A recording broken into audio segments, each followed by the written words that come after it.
All right. Somebody give me a mic check, please. Somebody give me a mic check. Let me know that you can hear me. Let me get a mic check.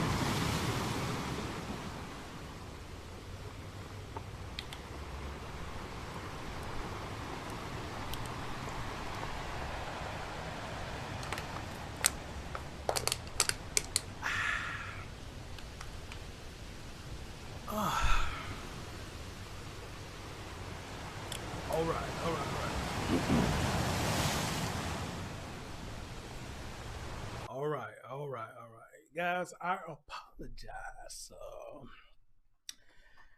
My first mind was to set it at 12 o'clock because I know I probably would have been here by that time. But I said, I probably can make it before then. But unfortunately, I didn't make it before then. So I'm running a little bit behind. But that's okay, though. Y'all know I'm going to make it up to y'all. We'll give y'all a good show, which I always do. Well, let me say, try my best to do. Somebody said I'm laying down my edges.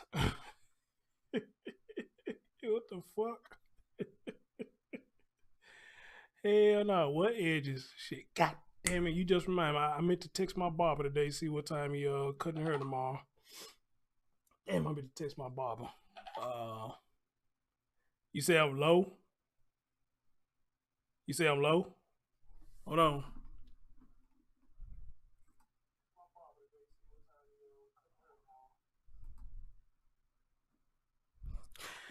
I can hear myself just fine. I try not to talk too loud in this thing because it's a good mic, and I noticed in my last few streams or whatnot, when I get too loud, you can hear like a little static up in or something like that. I don't know if it's just the fact that I got this filter over this mic or what. I don't know, but I try not to talk too loud. Anyway, good morning. I guess it's 12 a.m. my time. Good morning to everybody. We're gonna get right into this show. And I do thank everybody for their patience. And it seems like lately,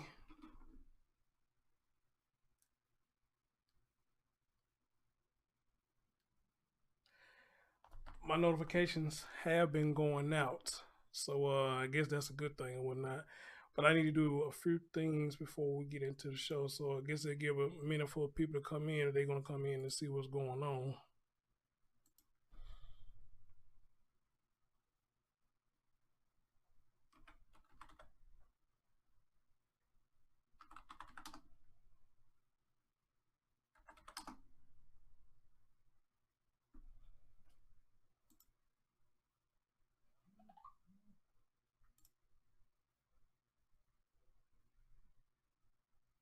Okay. So I need to do one thing, or a couple of things real quick. Oh, I'm so far behind. Guys, please forgive me. Please forgive me.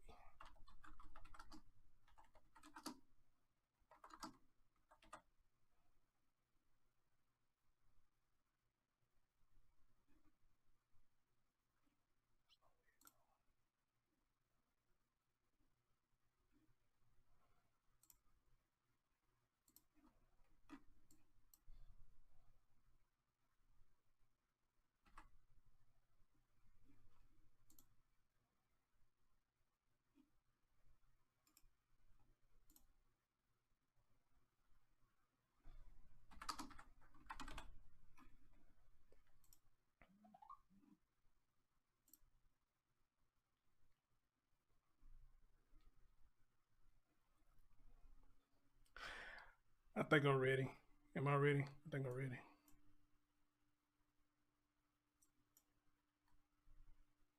Hope this thing ain't froze up.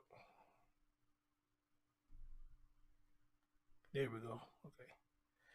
All right, guys. Let's get right into the show. Welcome to the Chris Storm Show. Let's get it.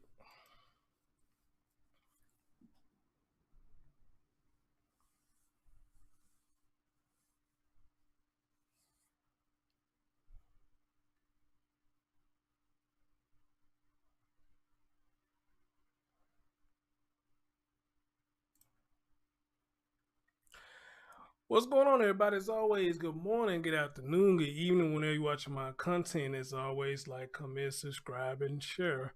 Ladies and gentlemen, as always, I got a story, right? A very interesting story because, yeah,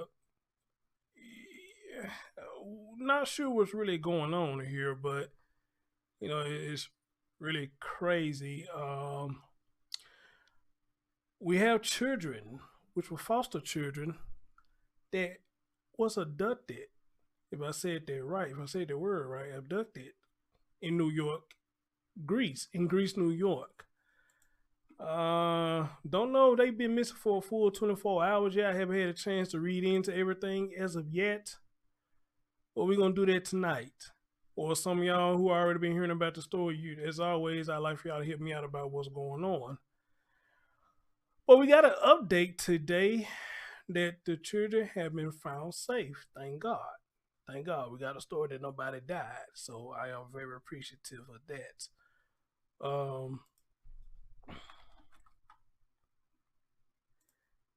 And guys, we're gonna be talking about we're gonna be talking about these two right here.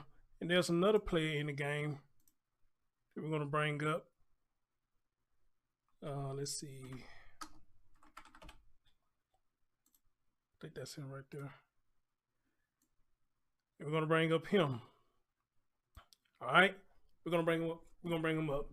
But before we get into it, let me shout some of y'all out. What up, God's child, George Jackson? 100 lot, long time. Where you been, dear? Make it go viral. What's going on? What's going on, Sylvia?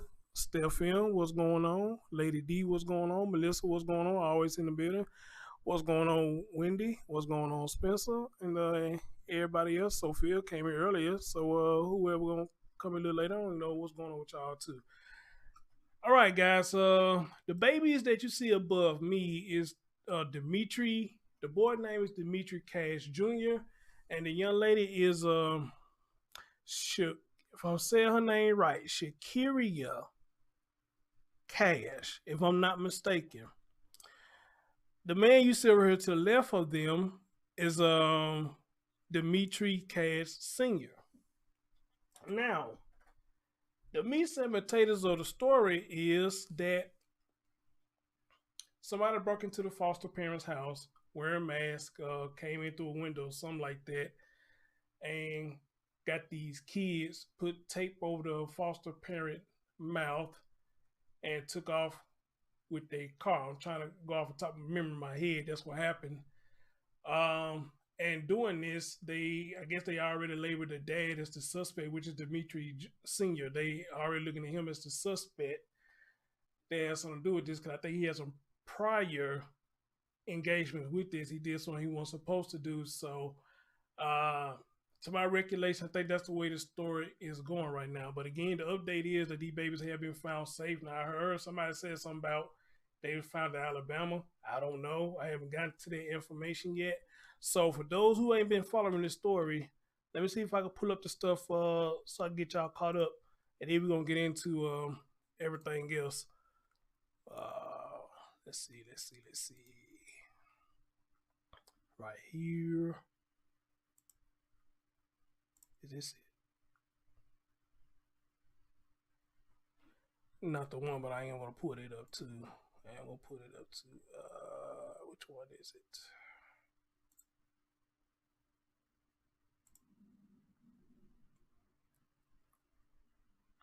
Actually, I don't need to put on no news clips. I think I got the conference. Oh no, that's not it. That's not it. My bad, y'all. My bad. I'm so far behind. I gotta go through all this shit. Okay,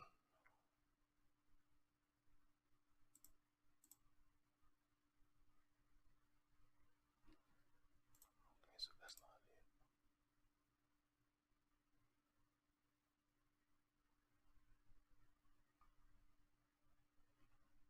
it. That's not it either. Damn.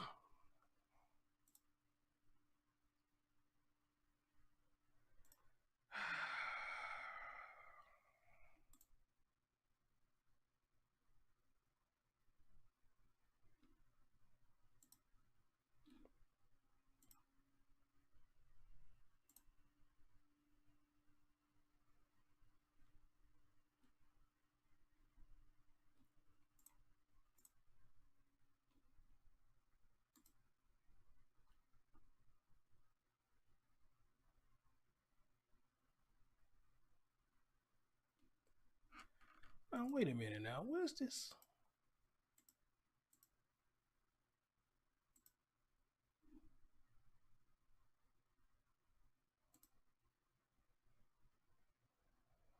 Man, they must have took it down. Damn.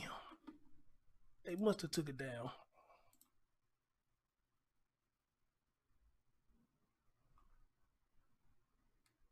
Is this it?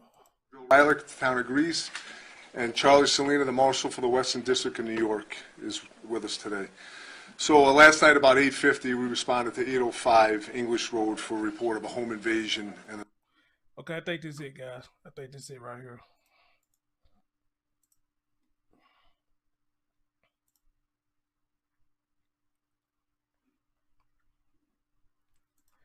So, shit.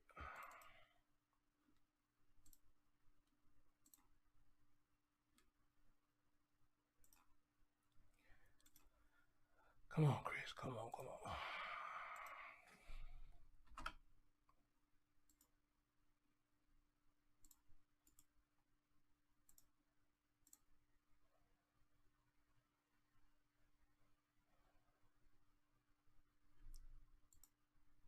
morning, before I get started, I just want to introduce the people behind me. You know the supervisor, Bill Rylick, the town of Greece, and Charlie Salina, the marshal for the Western District of New York, is with us today.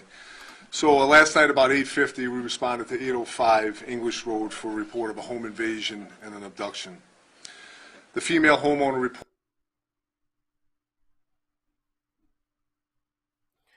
All right, now we get this thing going. Let's see if I got it now.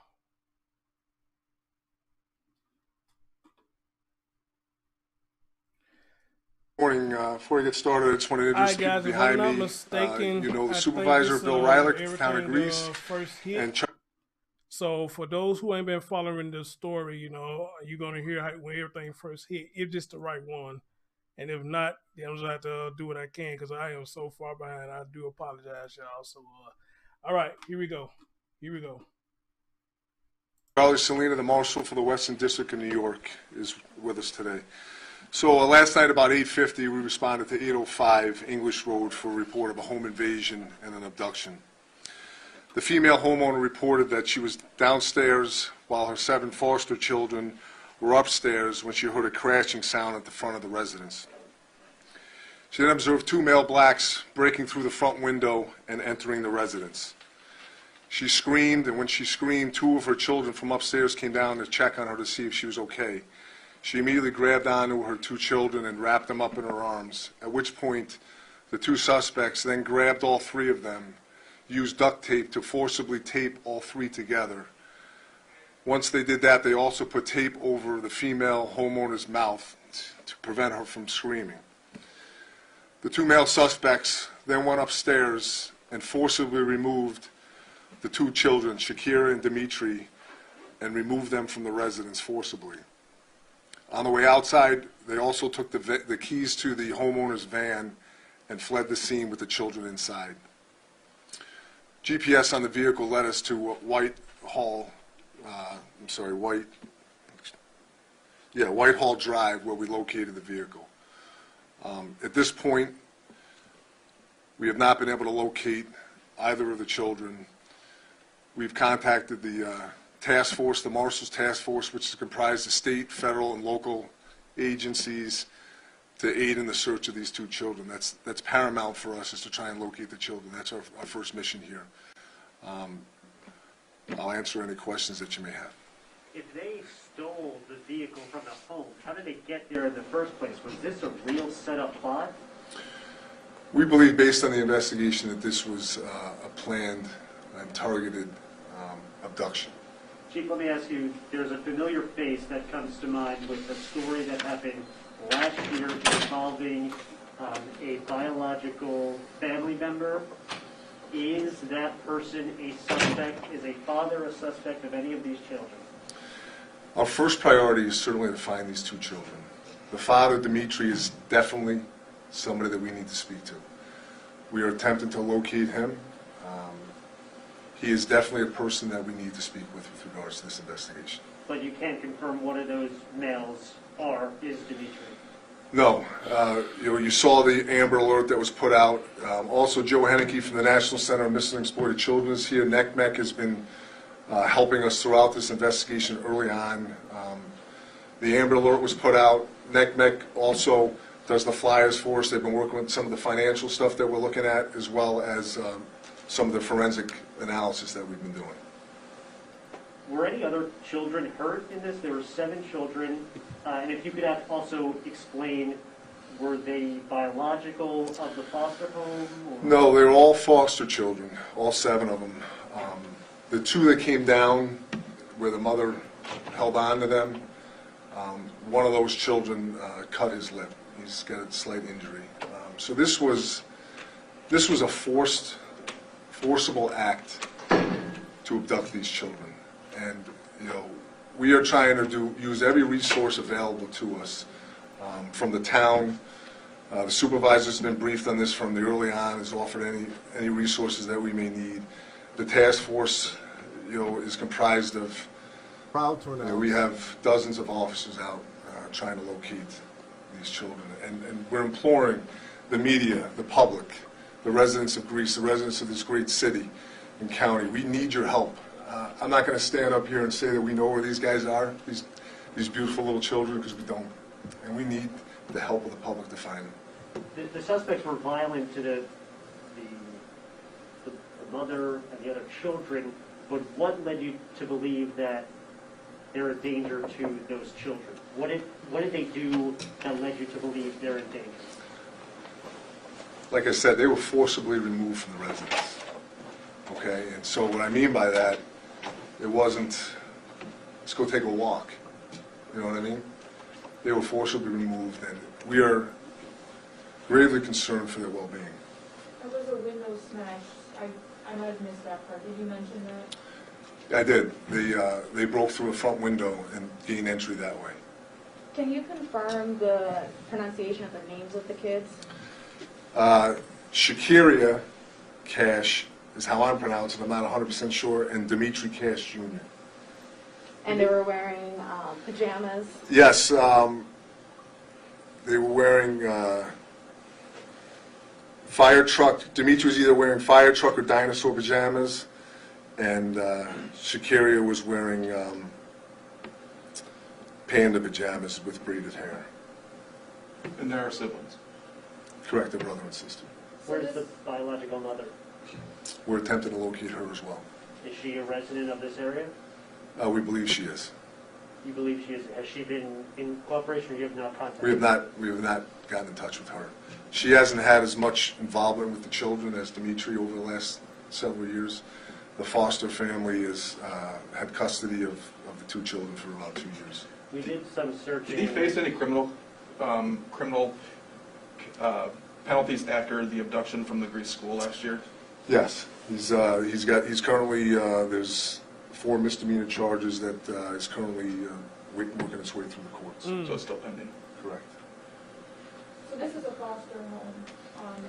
Are the other people, were they hurt, are they shaken? Well, you can imagine, right? You know, there's 7 children, all under the age of 11, and I can only imagine, 3 children of my own. Yeah, I would imagine that they're traumatized, and we're doing everything we can to provide support to them through counseling and this is, we say it often. It's certainly the early stages, and we're working hard. We're trying everything we can to find these children, which is really the top priority for us at this point. Everything else is secondary. So we really do need the public to assist us with this. Somebody knows something where these guys are, and we need your help. Did you recover anything from the van, Chief? Yeah. Yeah, I got excuse me. Y'all see my facial expression. You see me cussing. I'm getting frustrated because I had everything set up to, at least I thought I did. But now some of this stuff either's been taken down or I completely forgot where I put it in. But I think I'm slowly finding everything that I need. So it ain't nothing towards y'all. So yeah. I just like being prepared when I do these shows. Yes, I mean, there's obviously some stuff that we're forensically analyzing. We recovered the duct tape that was placed on the family. So there was blood at the scene when they entered the residence. One of the suspects, we believe, was injured as a result of that. So anybody out there that may know who these guys are, that has an injury, certainly please.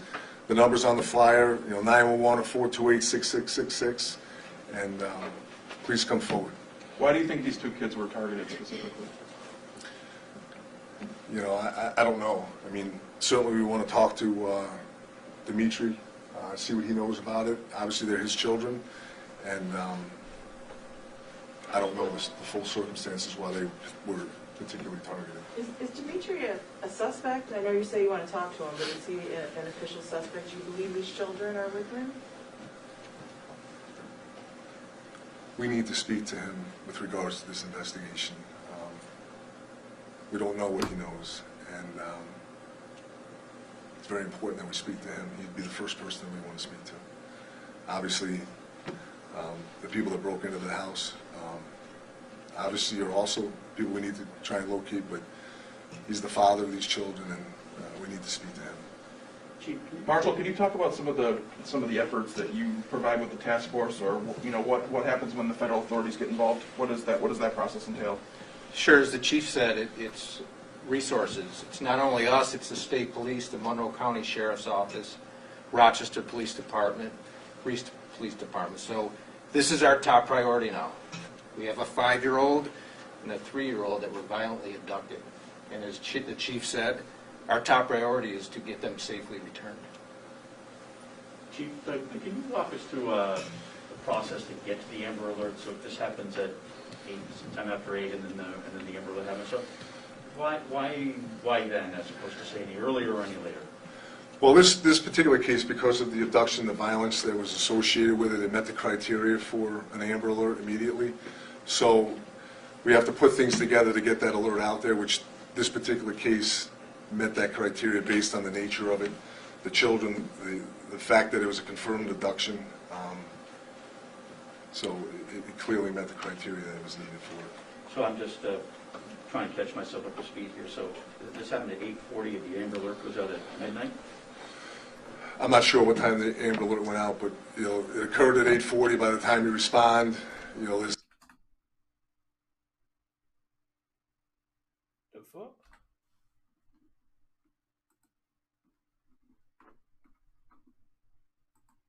we interview the family, so it was put out as quickly as we could.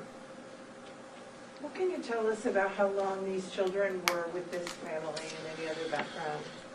The only thing I know for certain is that they've had custody of them for the past 2 years. They've been in the home. I understand there are some court cases pending with the family, with the kids. I don't know the results of that, but they've been with this foster family for 2 years. So with the court cases pending, I mean, is this a situation where the biological parents are trying to get custody back, or do you know why they were removed from their custody of their parents? Wendy, I really don't have all those details, what transpired in family court to lead to them being in foster care. Can you just summarize one more time for us? I mean, what exactly the timeline here of how you believe this all took place with these folks when these two men arrived at this house? Well, the timeline is, like I said, at about 8:50 is when we got the call, so a short time before that. I don't know exactly how long they were in the house, but they were in there long enough to tape up 2 children, a mother, go upstairs, seek out these 2 children, remove them from the house, take the vehicle. So, the time frame that they were in there, I'm not exactly sure, but I would imagine it was more than a couple minutes. And then the vehicle was, located on Whitehall, and we recovered that. Obviously, we secured that. But there's a scene there. There's a scene at the house, so we were working both scenes simultaneously. And then, from the forensic side of things, obviously processing the scene takes time, and so that's what spent several hours doing. And now we're out, trying to check addresses, locate people that we need to speak to. About how far out is this search going, like geographically? I think that where we found the vehicle and where the English Road is a couple miles. So naturally, we're looking for anybody out in the public that may have Ring cameras, that may have video from businesses. We're trying to track all that down to try and put together this case. I think that that's critical in this system, you know, from a forensic side, from videos that people may have that they can share on their Ring cameras. Obviously, we've checked, we went door to door, and we're recanvassing, you know, this morning, and it was snowing last night, and so there's things that we obviously want to check again. But, you know, I've been doing it 30 years, and this one here was, I've never been involved in a case like this, and the marshal and I were talking. We've been friends for 30 years, and so the partnership that we have when we worked on the task force together, it just makes it seamless. And so, you know, we called him, and he had 10 guys here within an hour, and you know, we all have the same sense of urgency, and it's heartbreaking, especially when you know, you look at the pictures. That's all you need to do is look at these little kids. That poster said that you believe they were in imminent danger. I mean, obviously the circumstances with the break-in and everything else would lead you to that. But if it's a parent, do you think a parent would harm their children? Well, unfortunately, I think we've seen that too many. We've seen that play out too many times, and we're hoping that's not the case.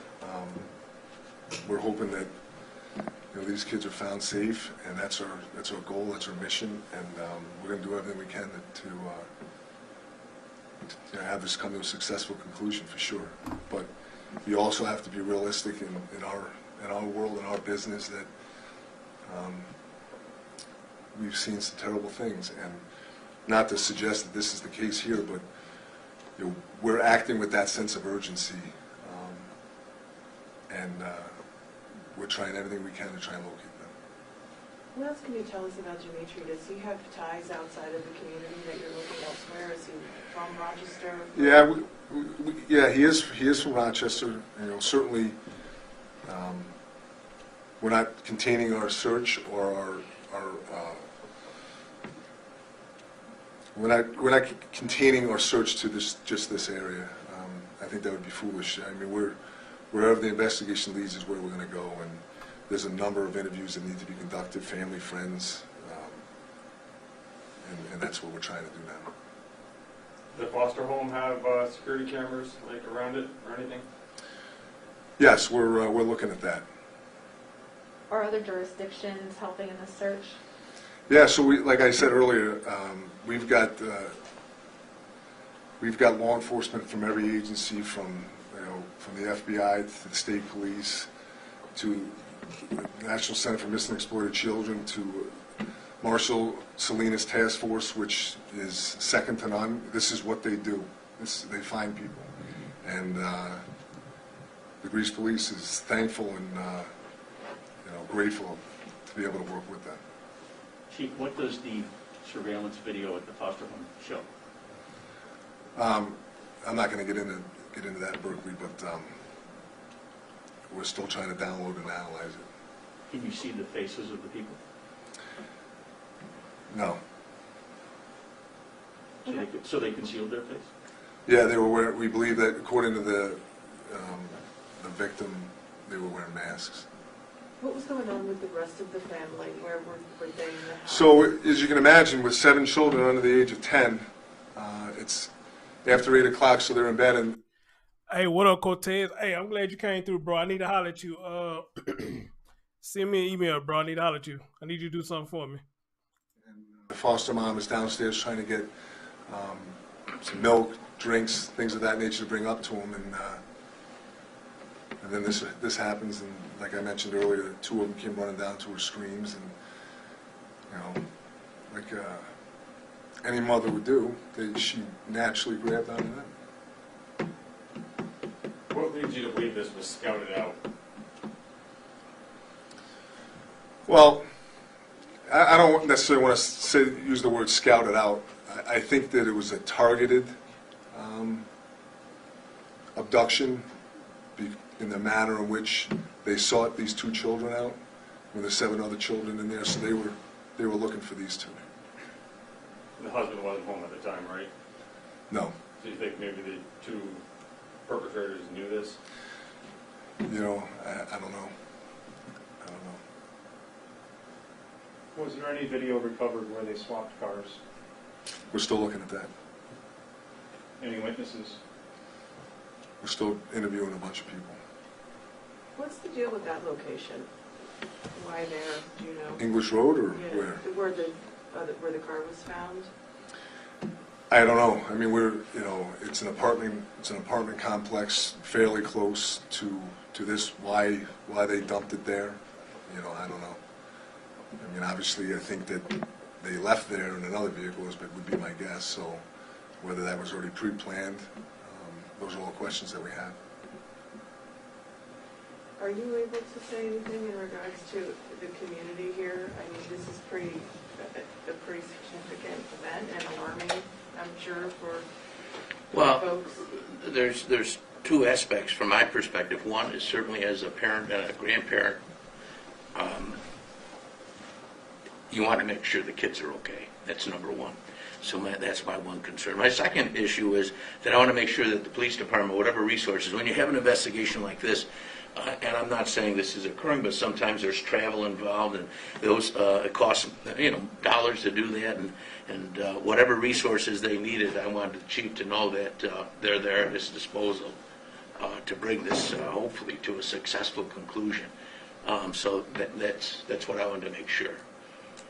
So, but again, anybody that's a parent, is their heart right now goes out on this situation, because they probably put themselves in this situation if this were to occur, and it's terrible.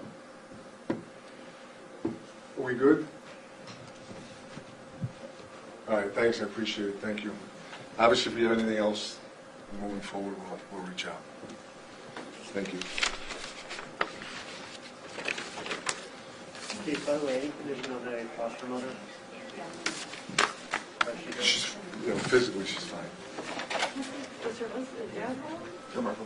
No, he was not. He wasn't home. He was working. Yeah. We're not seeing the federal courthouse. Yeah. Here.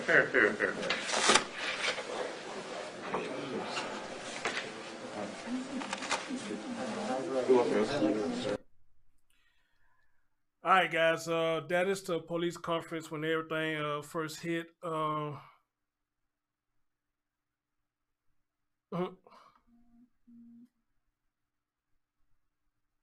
the person that texts me, I'm okay.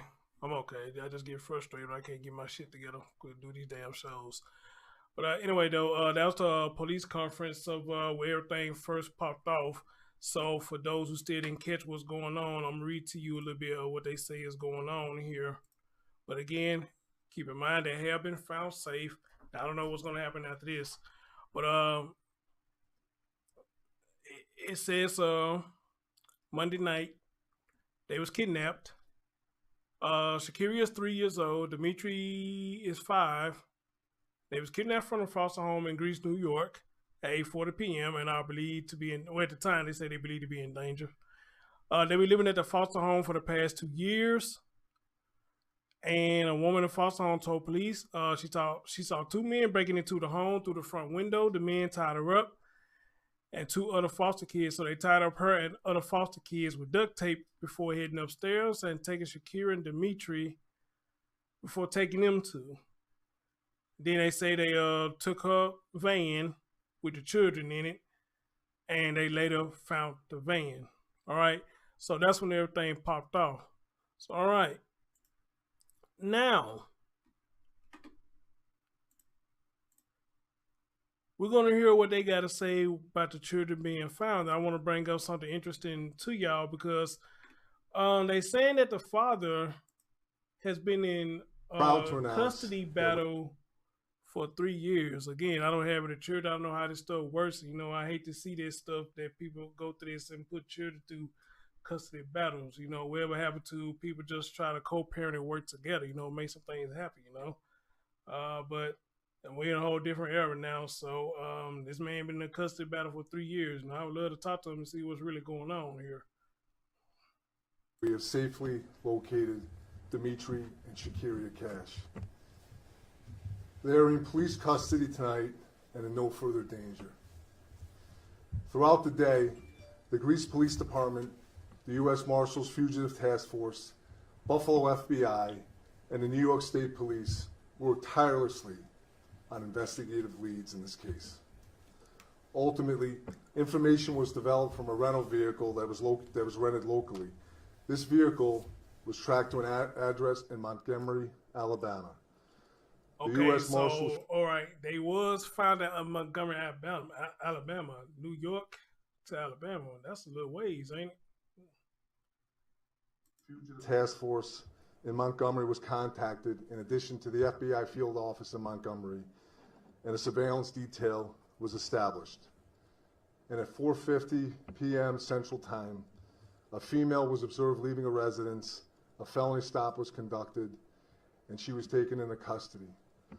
Located on the floorboard under blankets in the back seat were Shekeria and Dimitri. Oh, wow. Oh, wow. Well, this is the best outcome that we could ask for in this investigation. It is far from over. Every person responsible for this abduction will be sought and apprehended.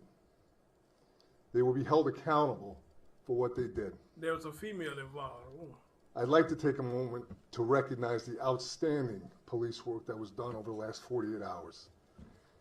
To be in that room, to see the work done by the men and women of the agencies that were represented, wow, is something that so there's a female involved in this. Was incredible to witness firsthand. 48 hours, these men and women worked around the clock to develop leads, to run down witnesses, to conduct interviews. What up, Patty? And not one time during those 48 hours was there one gripe, complaint.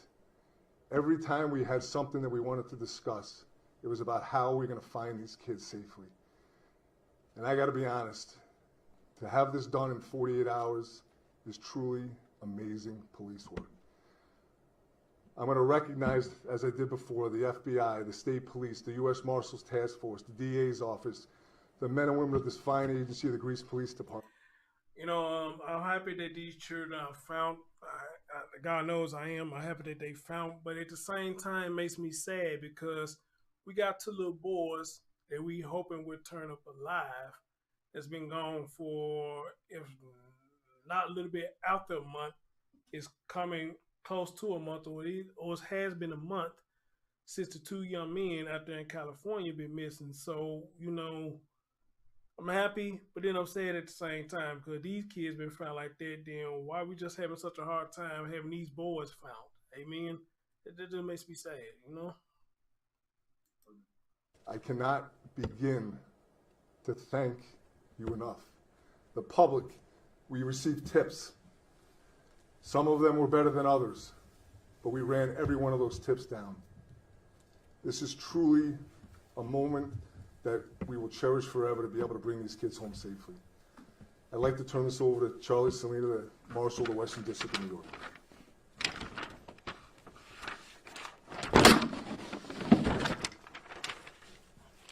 Thank you, Chief. Good evening. Hold on. Steph, are you in here under two accounts?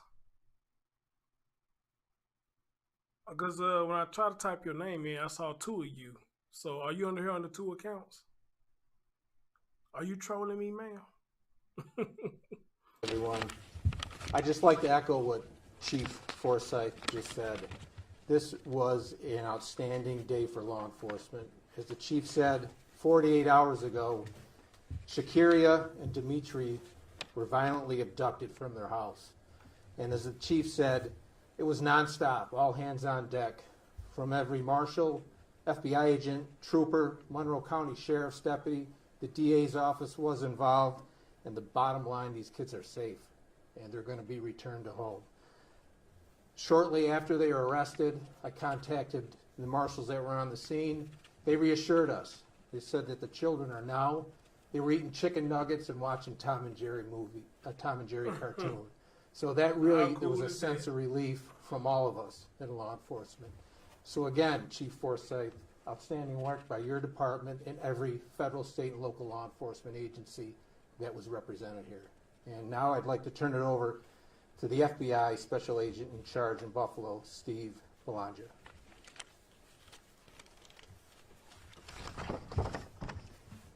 I'm Stephen Belongia. I'm the special agent in charge of the FBI's Buffalo field office. Like Chief Forsythe and U.S. Marshal Salina, the FBI shares the relief that the Cash children were found safe. This case, led by the Greece Police Department and Chief Forsythe, was a textbook example of what can happen when local, state, and federal law enforcement join together to solve a fast-moving, potentially life-threatening investigation. But now at the same time, even though I say that, it is bittersweet, like somebody said in the chamber. It is bittersweet, you know. These children, foster children, have been found, but we still got 2 foster children that are missing. But we got to keep in mind, though, which I'm gonna do this tomorrow because I think the chief did an update. I ain't got the energy to do all this shit tonight, but I'm probably gonna talk about it tomorrow. We got to keep in mind that they only have limited cops. I think he said they only got 11 police down there.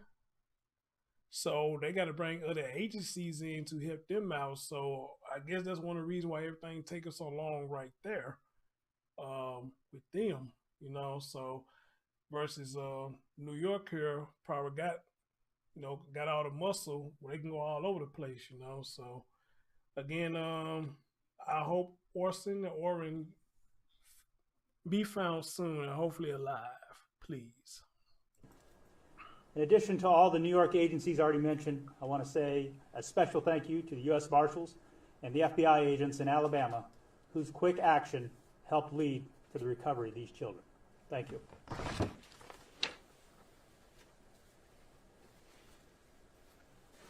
My name is Dave Stebbins. I'm a lieutenant with the New York State Police Station in Canandaigua. I'd just like to thank the Greece Police Department, especially the chief, for allowing us to assist in this investigation. His quick ability to bring numerous agencies together allowed us to cover a lot of ground. What to do, flat out? I just seen you in my comment section on one of my videos. What's going on? Welcome to the show. Again, you see many agencies up here.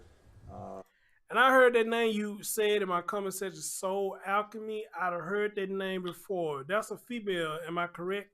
Is that a female? There's other agencies that have been involved that weren't named specifically, but again, it's just law enforcement really all across the country has been working on this for the past 48 hours that resulted in a great outcome. I'd just like to thank the chief and the other people you see up here for really organizing and putting that together, and obviously the contacts and the reputations and the friendships that these guys have allow them to do this really well. So I'd like to thank them.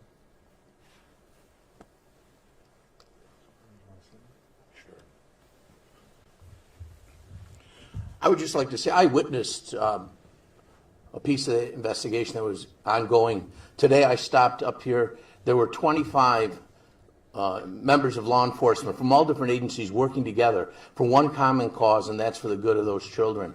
You know, and we were talking earlier, the fact of the matter is I've traveled throughout the state, and in many places, even in our own state, different agencies don't work in a cooperative manner.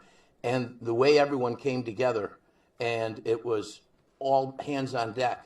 It was whatever resources were needed from each of the agencies was put forth. And as a result of this, we have this successful outcome.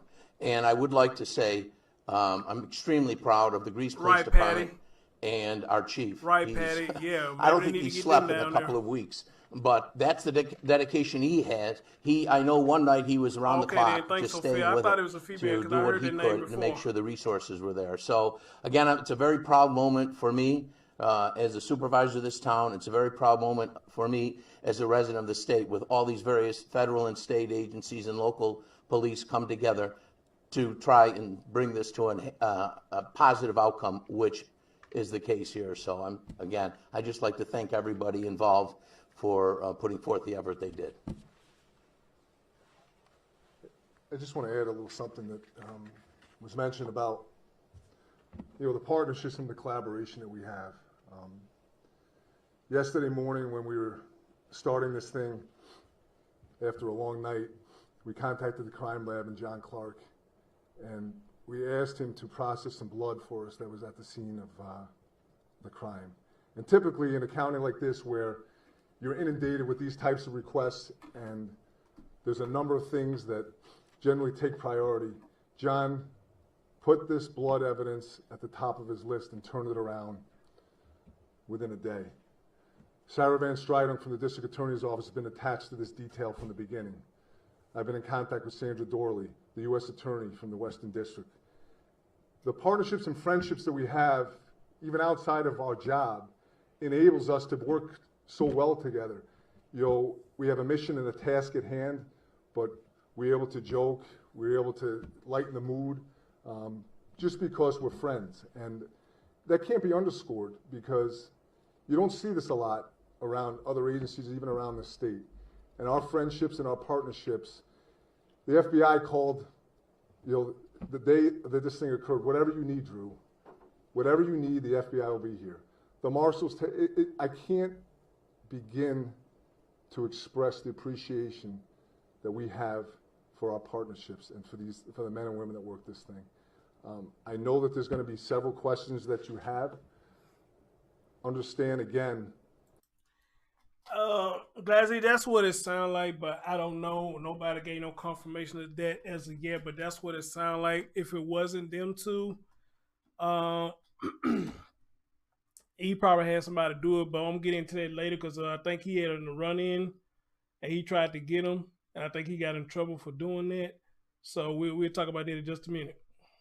This interview is being conducted right now. We have somebody in custody in Alabama.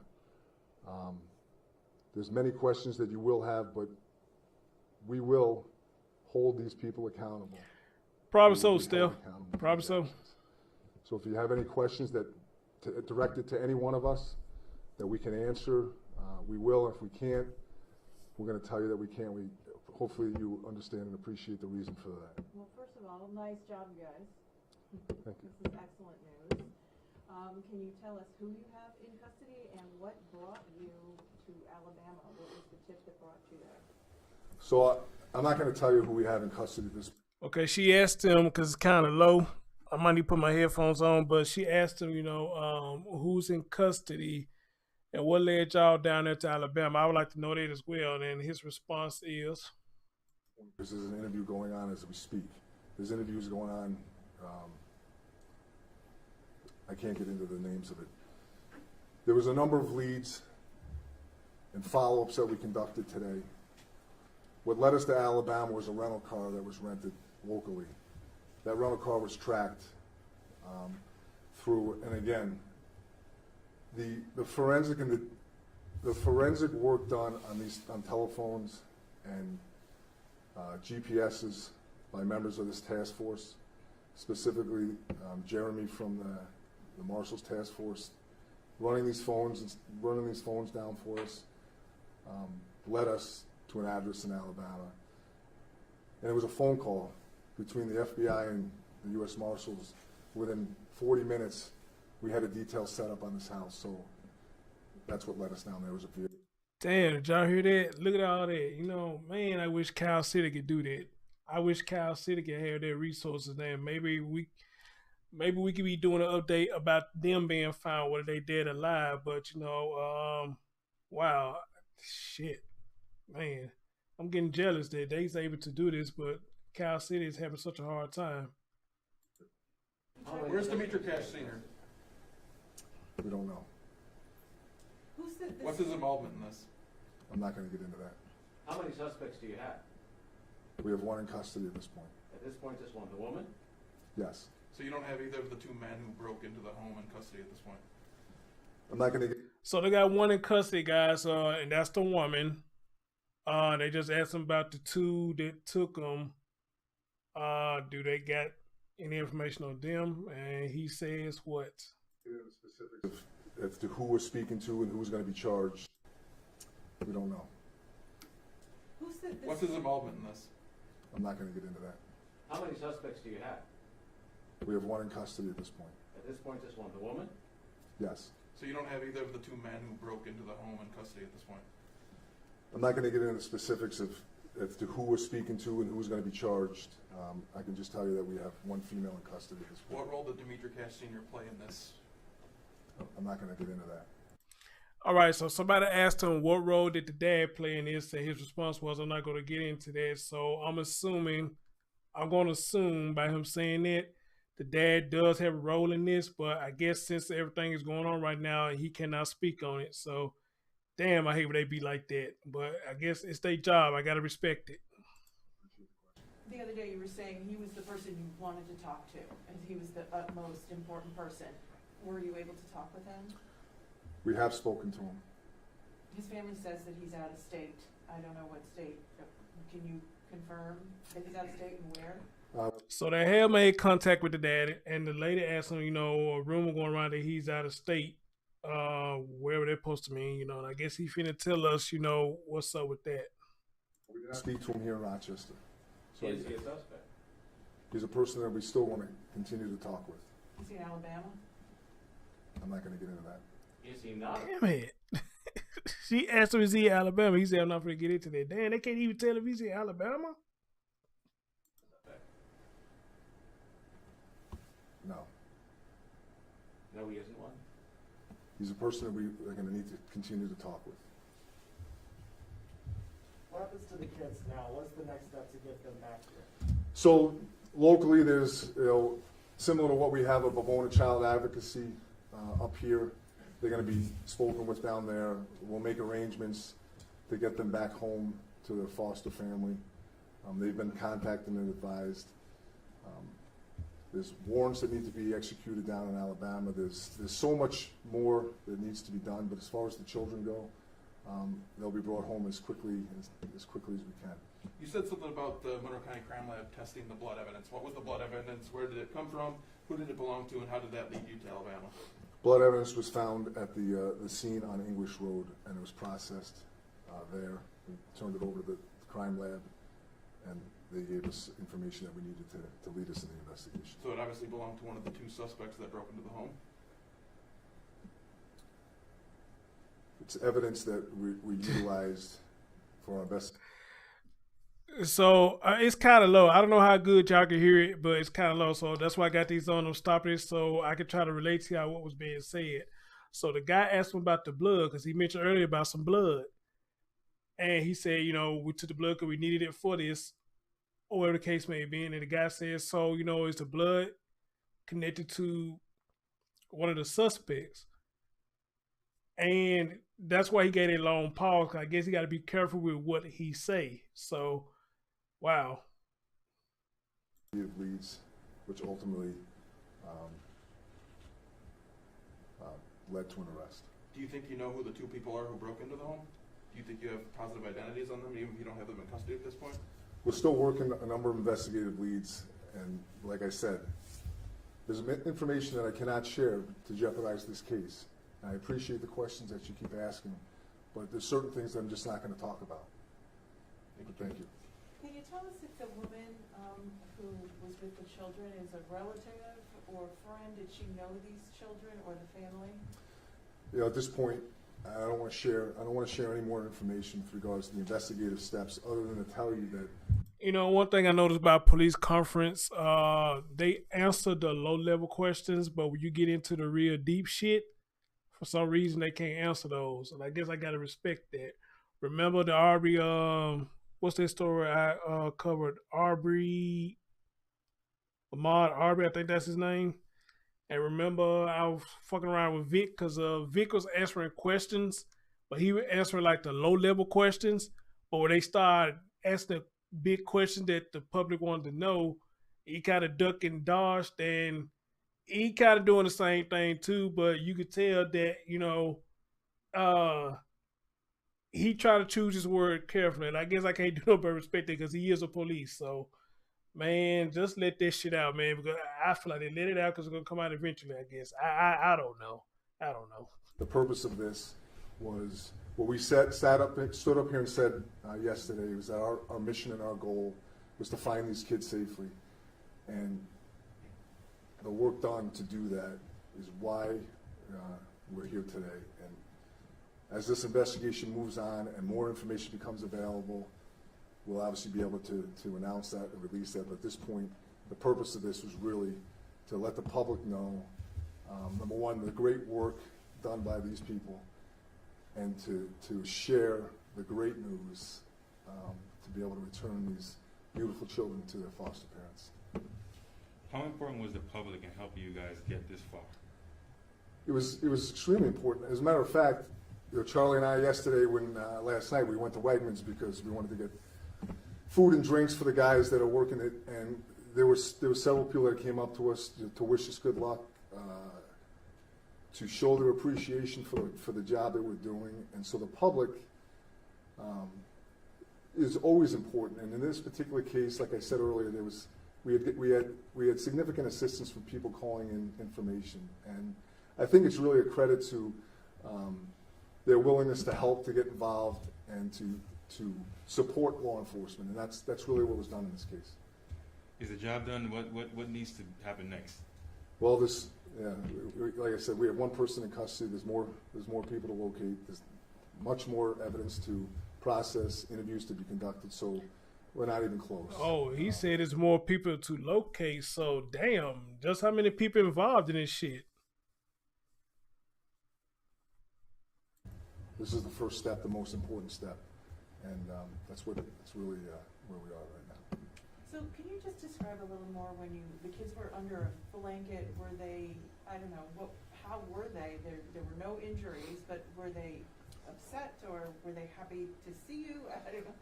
You know, we've spoken to the agents down there. I haven't personally got into those specifics, but you can imagine, right? They're being secreted under a blanket on the floorboard of a vehicle. So what does that speak to the people that are responsible for this? And so I would imagine that they are upset. But Charlie said they're watching cartoons and eating chicken nuggets, so maybe they're more resilient than we give them credit for. They're going to come back to the same home? Yeah. And I wish Orson and them could be doing the same thing at home, eating chicken nuggets and watching cartoons, but unfortunately, they not having that luxury right now. Just how relieved are you at this point? I mean, it's got to be just You know, to come up with this in 48 hours. It's miraculous, really. You know, I'm generally an emotional person, which you probably have seen before, but the proud is an understatement of what I personally feel. And I've said this before, this has nothing to do with me.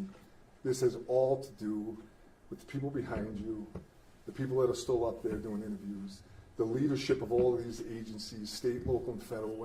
I'm telling you that there was not one argument, whatever you needed. We are obviously the lead agency on this case, but there has been nothing but 100% support. What do you need? Resources, financials. The supervisor from the town to be able to give us the resources and the finances that we're going to need to go down in Alabama and process scenes down there. Not one single person has ever even balked about helping us, and it's a credit to them. The guys that run our CID, I mentioned in the last investigation, Casey Volkel, the deputy chief that's overseeing, Chris Bittner from the local agencies, and all these federal partners and state agencies behind me, the crime lab. I can go on and on and on of my appreciation, my gratitude. And this really is what makes this profession the most honorable profession that you can be in. And as corny as that may sound, I believe it, and it's true. Is there any concern returning those kids to the same house when the two suspects that took them from there are still on the loose? Well, there's always, we're concerned about that. I think that this foster family, that's where they live, and we're going to do everything we can to make sure that those held responsible or held accountable for their actions. And so, no, we don't feel that that's necessarily a danger. But again, how long before they're likely to be able to be brought back? I don't know. I don't have an answer. I would imagine within a couple days is what I would imagine. Is this woman somebody who could be extradited back to our area? Is she from this area? So the district attorney's office, the work begins for them. Similar to the case we had a couple weeks ago with the homicide suspects that are out of state. We're kind of seeing that movie all over again. And so the district attorney's office will be working with the district attorney's office down there. The FBI, the U.S. Marshals Task Force down there that are doing interviews for us. They have offered all of the resources. The U.S. Attorney, Sandra Dorley, constant communication. And so, unbelievable. So she's from here then? Wendy, I appreciate the question, but I don't want to get into any specific with regards to her, where she's from. You know, I kind of told you how we. Wendy asking him questions. He said he appreciate her asking him the questions, but really, what it sounded like to me, he getting frustrated because she asking him questions. I guess that need to be asked, and I guess Wendy ain't hold her tongue. You know, so Wendy kind of getting to him. Ended up locating her, and that's really all that I'm comfortable in speaking to at this point. It seems like there are obviously now a lot of people involved in this. I mean, how planned out was this whole operation? I don't want to speculate. You know, I think that this wasn't a spur of the moment type event, but I don't want to speak to the motive or what their planning was. You know, it's 48 hours old. 2 little kids forcibly abducted, like we said yesterday, and to track them down out of state in 48 hours, it's impressive. Is there anything that would have made you believe that they would have kept moving and that Alabama wasn't going to be the final stop? I don't know where they were ultimately going to go. I would imagine Rochester wasn't going to be the place where they were going to come back to, but I don't want to speak to what they were thinking. So since this crossed multiple state lines, you would imagine there would be federal charges involved potentially? Yes, potentially. So what we'll work with regards to that is the district attorney's office, the U.S. attorney's office will consult with each other, and once charges are brought, people are apprehended, the best prosecution that can be had, whether it be on a state level or a federal level, that decision will be made by the district attorney and the U.S. attorney in the best. I want to say this to my adopted daughter. I hope you ain't looking at me right now. I hope your mama let you looking at me right now. But you're going to have something coming to you probably either tomorrow. Well, today's Thursday, probably today or tomorrow. Okay? But I hope you sleep. I hope you ain't looking at me. All right. Children in the best interest of justice. What did the family here say when you contacted them with this good news? I didn't speak to them personally, but I would imagine they were extremely overwhelmed with. Yes, Sarah. So, yeah. I'm gonna do that tomorrow. I don't want to blend it in with this. I'm gonna do that tomorrow. So be watching out for me tomorrow when I do that. Thank you. I appreciate. Does anybody have anything else to say? I appreciate you guys coming out. Actually, I wanted to ask Marshal Selena a question, if you don't mind. Sure. Marshal Selena, what sort of efforts are involved to coordinate an effort, multiple states away? I mean, it's the Marshal's service jobs, obviously, to find people and bring them back to wherever they need to be.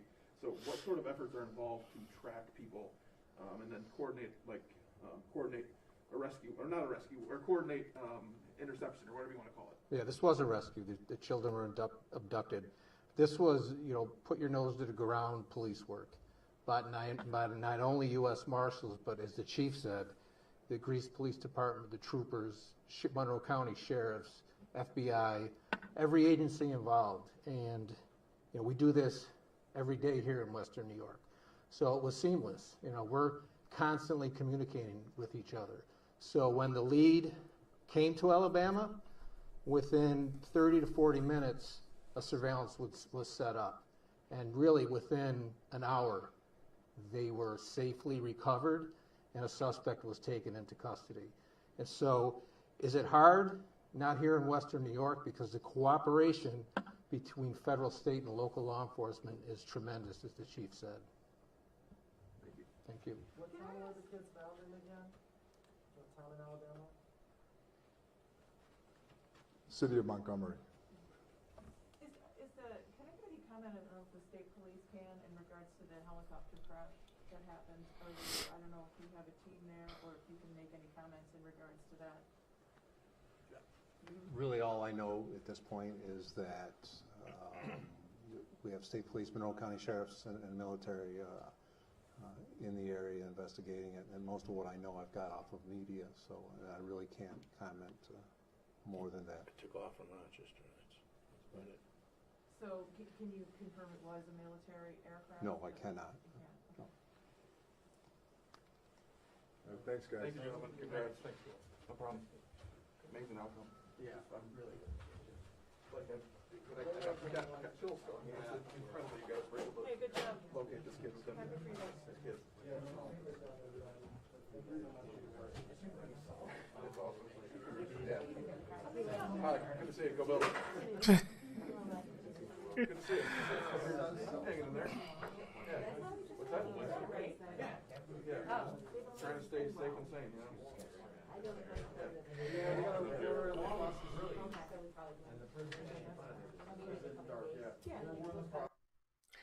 All right, guys. So that is the update that the children have been found. So what we got so far, wow, way from Rochester to Montgomery, Alabama. Jesus Christ, that's a little ways. You know, unless they took a flight, put them on a flight or something, and got down there. But then again, this supposed to happen Monday. So yeah, I guess they would sound right. They was.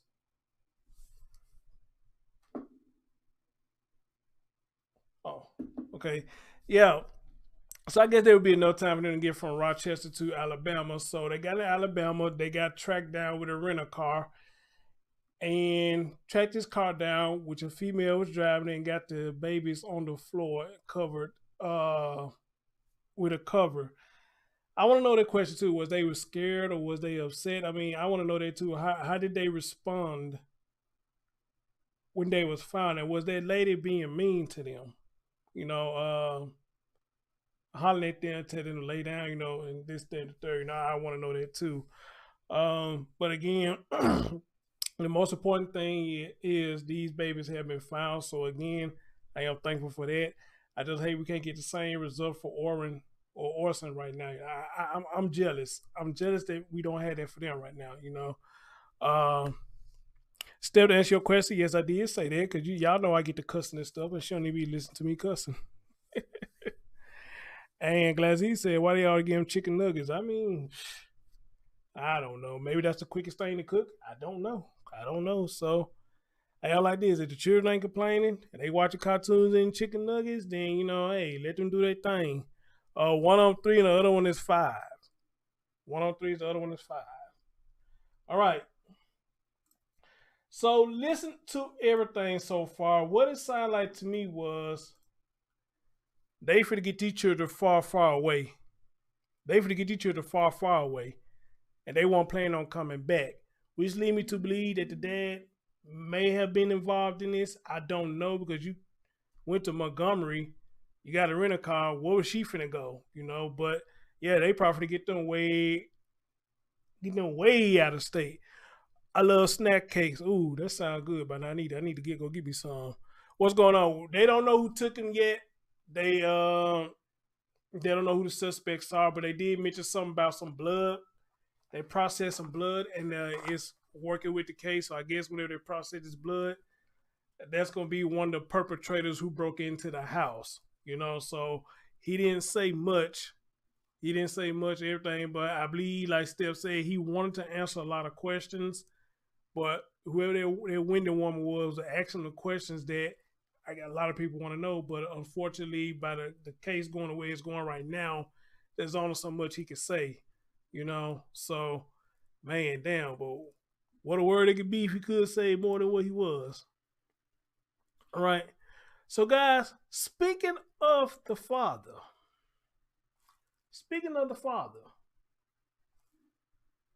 we're going to talk about him for a minute. His name is Dimitri Cash Sr. If y'all take a look at the top, it says, father of Amber Alert children engulfed in a 3-year custody battle. A 3-year custody battle. Again, I don't have children, so I don't know how this custody thing works. But I will say this. I've seen that it take a toll of a lot of people. or when they young. You know, I think you go battling back and forth about who y'all think the child would be better with. I say they be better with both parents. If y'all got common sense, know how to work together, I think every child be better with both parents. But unfortunately, we ain't in the 80s, we ain't in the 90s no more. That's not what happens. All right. So a 3-year custody battle. Somebody tell me this, people in the chat room right now, and people who want to watch this later. In a custody battle, what do they look for? What do the judges look for, and what must you provide to try to win your case? I would like to know that. What do you have to provide to win your case, and what do they look for to say, hey, I think the child will be better off with the father, or I think the child will be better off with the mother? Somebody help me out if y'all been in the court with doing custody battle. I would love to hear the answer to that. What do they look for? And what do you have to prove to show that you are the better half?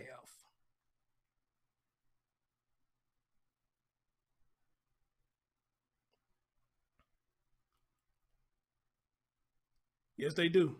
Yes, they do.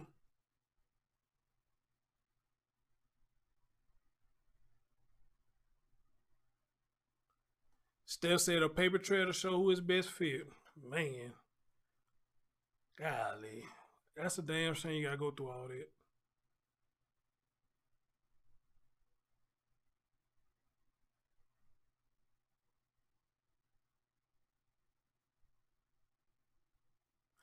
Glad to say I thought the children could only be removed from the biological parents with consent from both parents. No, I never thought that. Maybe, well, you in the UK, so I don't know how it works down there.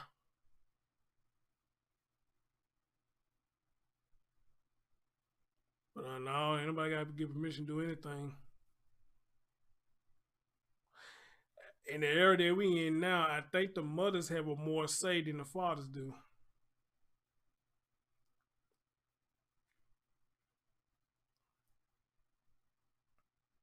Anyway, let's continue. So it says he's been engulfed in a 3-year custody battle. Let's see what they say about this. If they don't play an ad, which 9 times 10 they probably play an ad, and yes, they are. Well, police. Oh, never mind. Forcibly removed his son from school.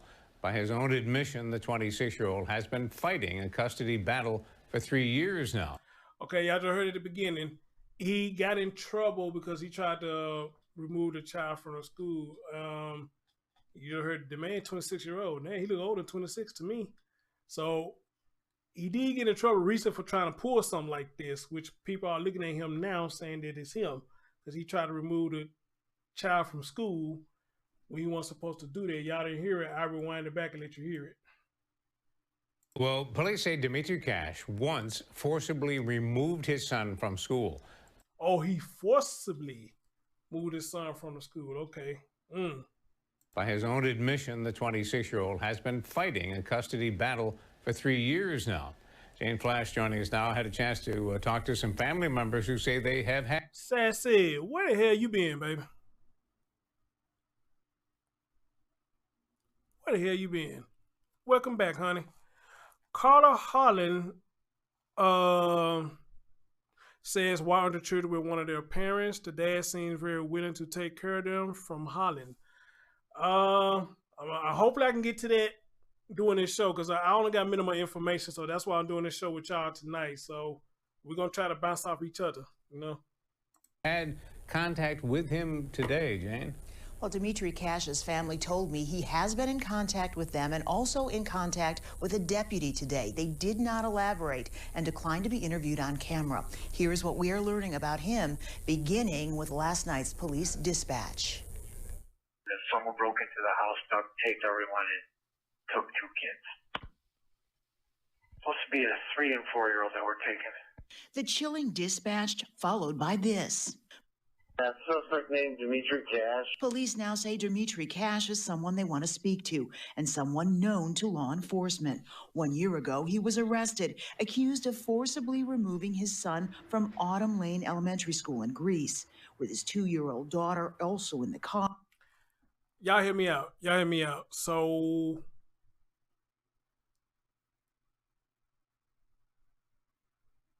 because again, y'all know I'm ignorant. I'm ignorant to the law. So he got in trouble for doing that. What does that fall under? What rule? What law did he break when he did that? If they in foster care, and from the signs of it, I guess he ain't supposed. Either he ain't supposed to be around them, or he doesn't have permission to do anything like that without the consent of the foster parents. I don't know. But by him doing that, we're hearing now that he got in trouble for doing that. So what do they consider? What law did he break when he did that? What do they call that? And what does it fall under? What is it, a misdemeanor or what? Y'all hear me out. It's alleged he shoved the principal, then struck him with the vehicle as he backed out. Oh, After shit. a 3-hour search, police discovered his car outside Rochester City Hall. Also in the car, he was arrested, accused of forcibly removing his son from Autumn Lane Elementary School in Greece. With his 2-year-old daughter also in the car, it's alleged he shoved the principal, then struck him with the vehicle as he backed out. Damn. After a 3-hour search, police discovered his car outside Rochester City Hall, taking him into custody as he walked out of the building. In an online petition, he offers an explanation, saying his children were wrongly taken from him based on false allegations. Family members tell 13 WAM News the bitter custody battle intensified when Cash's parents lost temporary custody and his children were put into foster care. On a GoFundMe page, Cash posted a photo alleging his children are being mistreated. Y'all see that shit?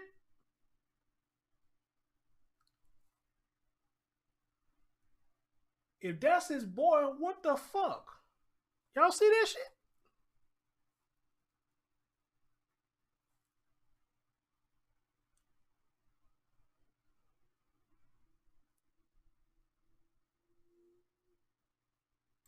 Cash presents no proof to substantiate the claims, and family court cases have privacy protections that seal some information.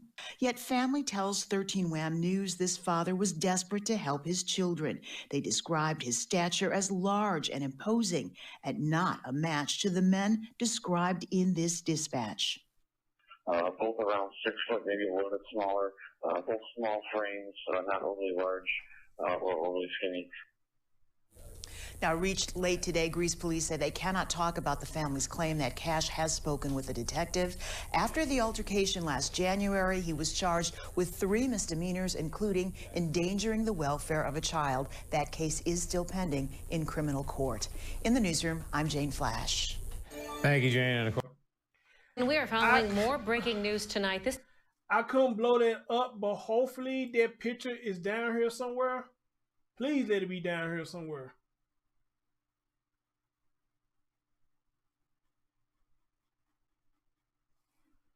Hold on, let me see if I can find it. Let me see if I can find it. But here's my question. Okay, here's my question. Going by what the news saying,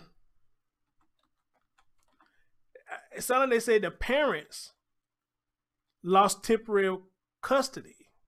So meaning him and the biological mom lost custody of these children. So I got a question. Hear me out.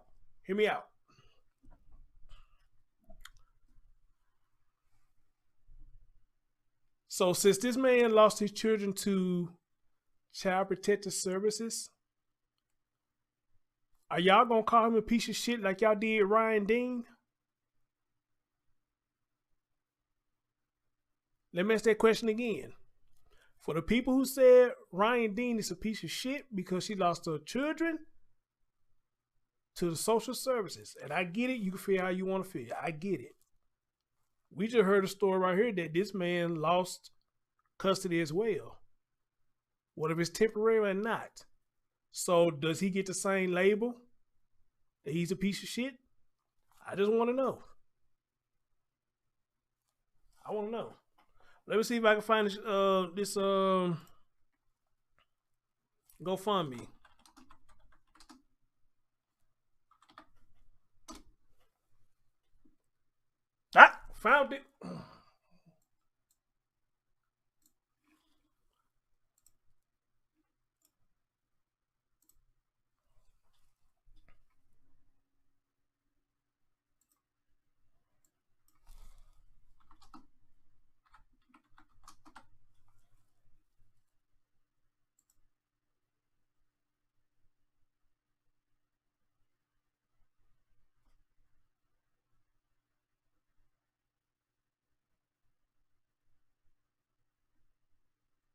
All right, Melissa said, she would never call Ron Dean or this man that. Okay.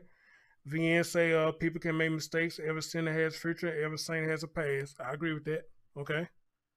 I'm just saying, if everybody was going by calling Ryan a piece of shit because she lost her children to the social services, and again, I mean, everybody's entitled to their opinion, and this, then, and the third. But if y'all just strictly going by that, then do y'all get the same title to this man here? Does he get that same title? He a piece of shit. Jesus Christ. So I just want to know, if everybody gonna be fair and give him the same title. Don't get it twisted. I don't want you to give him that title. I'm not asking for nobody to give him that title because I'm for the men. I'm for the men as I am for the women. But if you're gonna say that about one person because of the circumstances, then do you do the same thing for him? All right. That's all I'm saying. Are we gonna be fair and say the same thing? So I never called Mama Dean a piece of shit. I never did. Because with something like this with Child Protective Service, again, if I haven't been in there, I can't just call them about a piece of shit unless it's concrete evidence that we got that she fucked up big time and she could have avoided that and maybe she got a second chance to get her children, but you still was fucking up. I probably could say it then, but we still don't know the whole story about her. We getting bits and pieces of it, or what she told me and what she told other people. But, are we going to get the whole story of what really happened? There's the reason why Mama Dean lost her children, so I don't know. But anyway, this is the picture right here that was shown on their GoFundMe by Dimitri Sr. Now, I don't know if this the same child that we saw in the pictures. I don't know. But apparently he put this up, and he put up a GoFundMe saying save his children because they are being mistreated.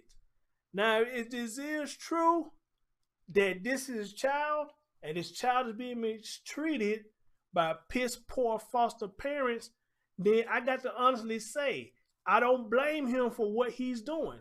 He's trying to help his children, but he's going by the wrong way. And and I recently just did a show about the CPS. Finna got a second part that's finna come up. But if this is what's going on in the foster system, then yes, the social services needs to be reformed, and it needs to be reformed quick, fast, and in a hurry, or you're gonna have more cases like this where fathers trying to fight to have safety for their children. Amen. So now, again, if this is true, I don't know, then I can, I'm not saying I condone it, but I can understand why this man doing what he's doing, because he got a feeling that his child is being fucked up in the system. I'll probably do the same thing too, and he taking one for the team. Right? That's awful right there. Now, which one of y'all gonna tell me if this your child and this you go see your child and this the condition that they in, the first thing you ain't thinking is go get a bullet and put a cap in their ass? Who wouldn't be thinking about that? If you see a picture of your child, you go visit, and you see all this shit, who won't have the first mind, I'm finna go get my 9 and blow your ass off? Now, I don't want nobody to do that now. I'm just saying, who would have that mindset? I know better be me, and this my child, and this what I'm seeing. I ain't cheaty, bang, bang. Like they said on Bad Boys. What he said to that boy, man, if I catch you with something, he said, and Will Smith told her, it's gonna be cheaty, bang, bang. This is awful right here. This is awful. Dimitri, are you watching me, bro? Hey, holla at your mans. bigcdt@gmail.com. Man, I want to hear your story and see what's really going on, bro. So if anybody get this to you, if you ain't one of the suspects they trying to get locked up now, but dude, you need to holler at me, man, because I would love to bring you on the show and help you get your story out. All right, because this is awful, bro. This is awful. So, wow. Wow. How about that? What the fuck?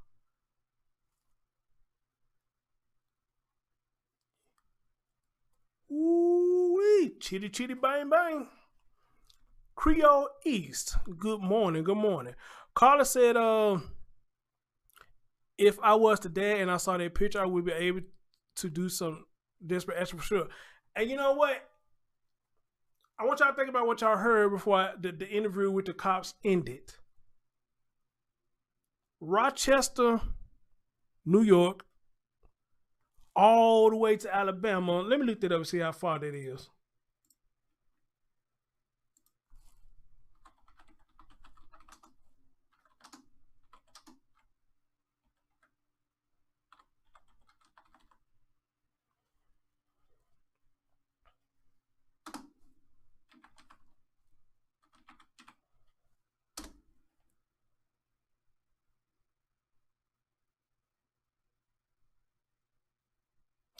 If you're driving, it's 15 hours and 27 minutes. 15 hours. So, if we're gonna, let's just say everything is true, what we going off of right now. If everything is true, that them kids are being mistreated, then I'm sorry. This man trying to get his kids far away from these motherfuckers. He trying to get them far away from these motherfuckers, all right? 15 hours away? Rochester, Alabama? And they almost got away with it. Almost. Until, I think he said they pinged a phone or something. And that's how she got caught. All right? So, bro, if you listening to me, man, please, you need to holler at your boy. I want to help you get your story out. Seriously, I want to help you get your story. This is crazy. So no child had to go through that shit. And now it's really making me think about Orson and them now. If they been sold and they are still alive, then whoever got them, what the fuck they doing to them? Steph, that's why I said I don't want my adopted daughter watching me because I'm cussing now. What do you think they doing to them?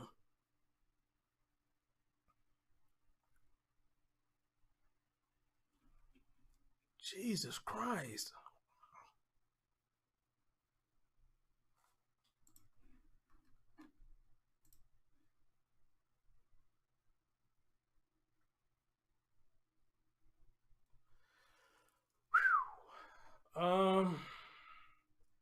This was posted Tuesday. It says family members say that the father of two children abducted from their foster home has been in contact with them, as well as a detective. The family of Dimitri Cash declined the interview on camera, but said there is more to this story than people should know. I mean, no shit, Sherlock. Seriously, no shit. It's way much more going on. What is known is that two men wearing masks used duct tape to restrain the other children and the foster mother Monday night before taking Shekeria Cash and Dimitri Cash Jr. 5. Shekeria is 3, Dimitri is 5. From the home. 13 Wham obtained chilling dispatch audio from the minutes of the abduction, which we just heard, was reported. Somebody broke into the house, duct taped everyone, and took 2 kids. Supposed to be 3 or 4 year old who were taken. Supposed to be. Okay. It was followed by a suspect named Dimitri Cash. Greece Police Chief Drew Forsythe later clarified Cash is a person of interest. He's the father of these children, and we need to speak to him, said during a news conference Tuesday morning. Later reached out via text. Police said they could not talk about the family's claim that there has been communication between the father and the detective.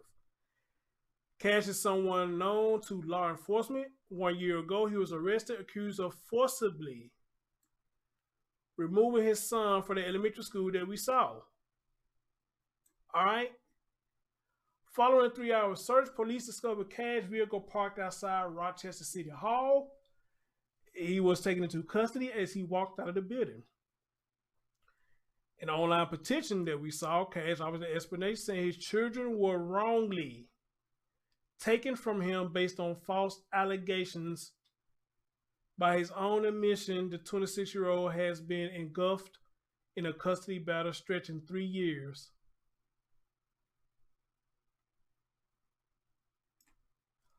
And guys, y'all know how I am, how I feel about this shit, that false allegation again.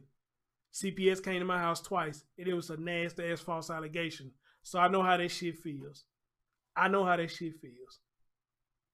And it's disgusting. Depending on what the allegation is. Well, the whole thing disgusting, period. Because again, CPS ain't got no business coming to my goddamn house. No matter where the fuck I stayed at, you never came to my damn house. Even if somebody had a child in my house, you never came to my fucking house. And I had that happen to me, man, twice. And like I told y'all, and that last time I had just got home from work, that lady came knocking on my damn door and saying she's from Child Protective Service. And somebody made another allegation. So I know how that shit feels.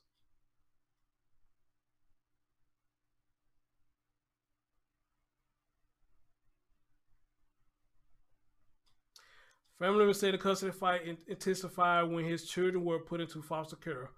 On the GoFundMe page created last month, Cash posted a photo alleging his children are being mistreated. He presents no proof of substance.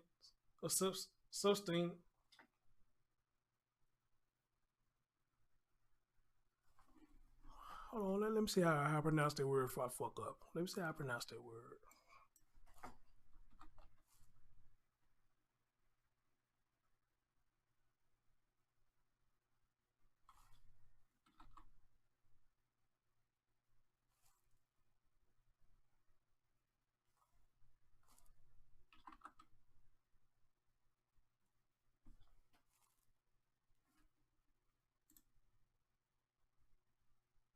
Substantiate. Substantiate, okay, substantiate. All right. So to substantiate the claim, duh, Chris. Duh. All right.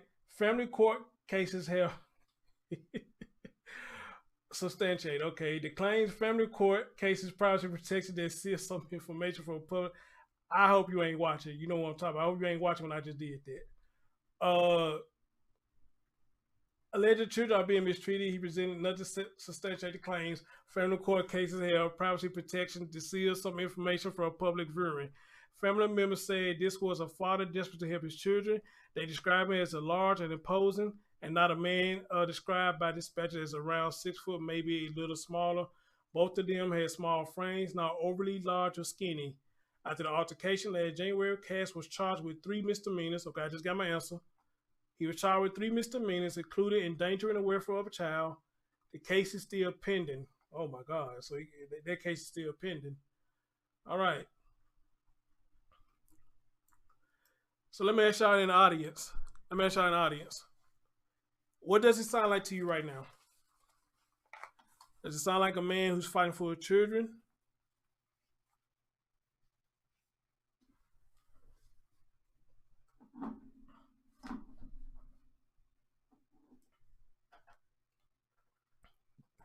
Does this sound like a man who's just fighting for his children?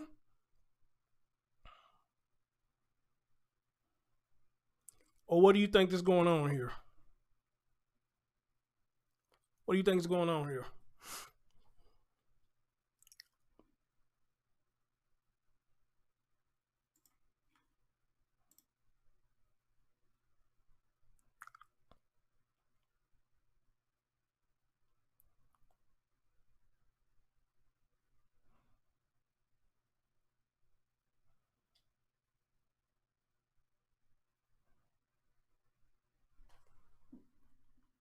Oh, Steph, what you just said, Steph.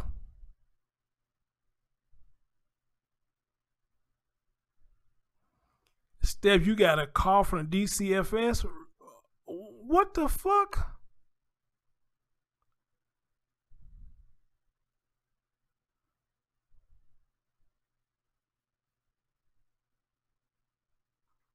Oh, okay. I see what you're saying. Okay. You say you would have took an extra kid to not make it seem so obvious. Well,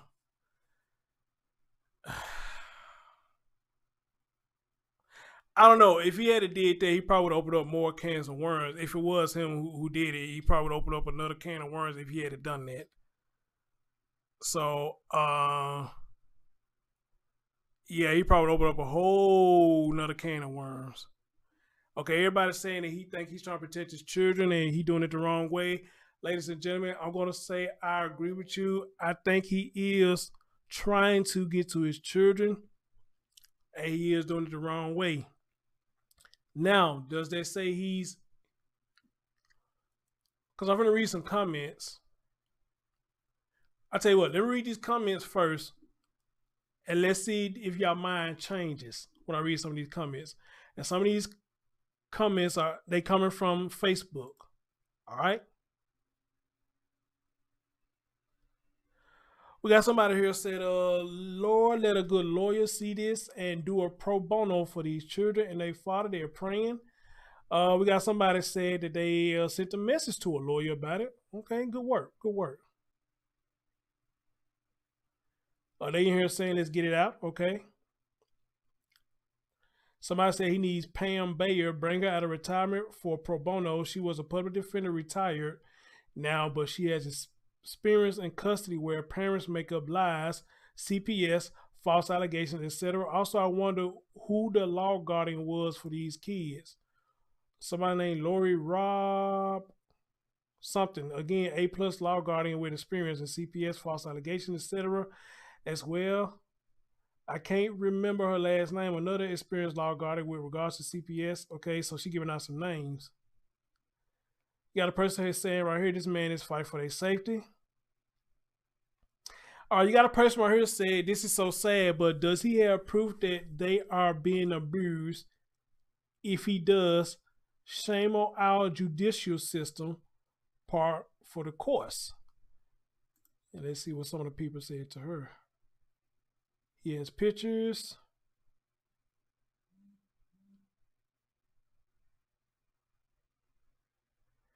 Okay.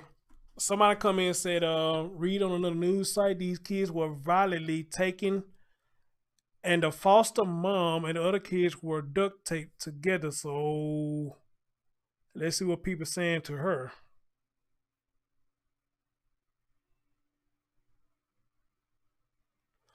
Somebody says to her, not saying that's what happened, but what would you do if your children were taken from you by the courts and people lied about your treatment of them? Then you found out they were getting abused on top of everything else when they were supposed to be taken care of. Okay, that's true. That's true.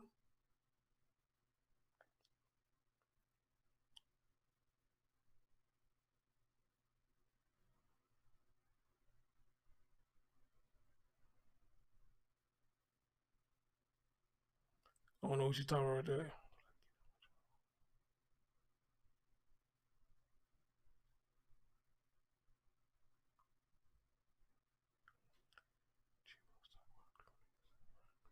Stephanie, somebody made a comment in here.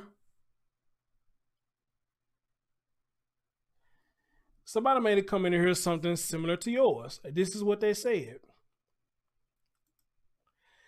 If I was to plan a kidnapping of my children, I probably would have to tie people up. You would think you want some time to get away. I'm not sure what else you're talking about since I read a few articles. I haven't seen anything other than that. And the person came back and said, Jeepers, talk about incriminating yourself, but they understood where they was coming from. I'm trying to get to... Because some people in here defending the family. And they say they know the family, and the family's not like that.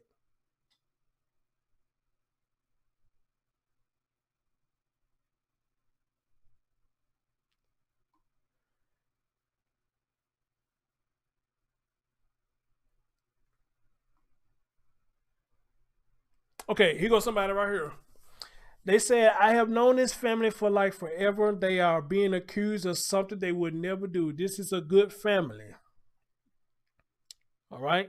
So apparently this person knows the family. How many of y'all agree with this? What I'm going to read you next. It says, it sounds like all of the foster children should be removed from this house. at least until an investigation can occur. She didn't even know what the PJs the kids was wearing. I find that a little odd. Let me repeat that again to y'all. It said, it sounds like all of the foster children should be removed from this house, at least until the investigation can occur. How many of y'all agree with that? Do y'all think the children need to be removed from the foster home till the investigation is complete? Since everybody making allegations about, a lot of people making allegations about them being abused.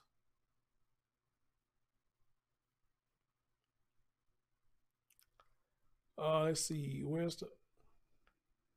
Oh, there's more comments to that. Okay, here we go. Here we go. Here goes somebody else. They says, I know the family, and I can say 100% those kids were not being abused. But once again, in this world, no one has all the facts. So I guess let the judge begin, right? I hope these angels come back safe and sound because they are truly missed. All right.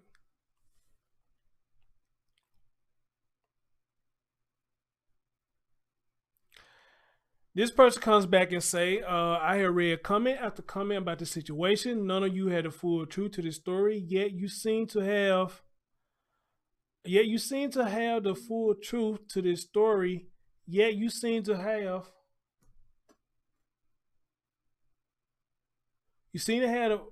all the answers. No one here knows why this father lost custody. That's true.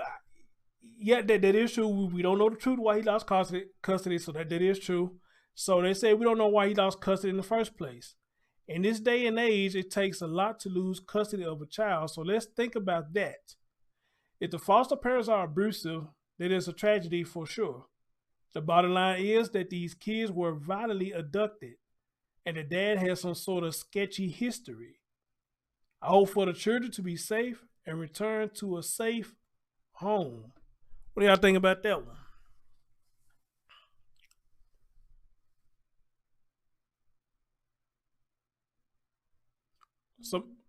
Somebody asked about the child. Y'all didn't see the picture of the child face?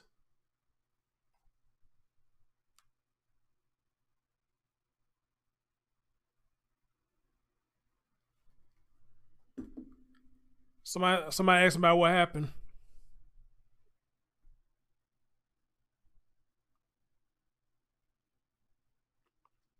But if y'all want me to, I'll read that comment again. It said, I have read comment after comment about the situation. It says, none of you had the full truth to this story, yet you seem to have all of the answers. No one here knows why this father lost custody in the first place. In this day and age, it takes a lot to lose custody of a child. So let's think about that. If the foster parents are abusive, that is a tragedy for sure. The bottom line is that these kids were violently abducted, and the dad has some sort of sketchy history. I hope for the children to be safe and return to a safe home.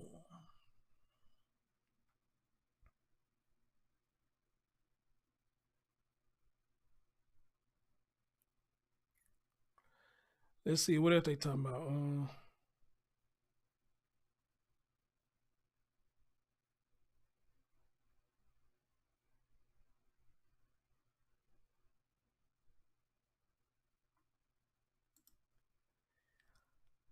Somebody says right here, but I think we all can agree with this one. What parent in their right mind is going to let someone mistreat and beat their toddlers? If he did do it, she's lucky to only be duct taped instead of a beat down. Who cares if it's a woman? When you're beating and abusing kids, you deserve anything that comes your way. I believe in karma.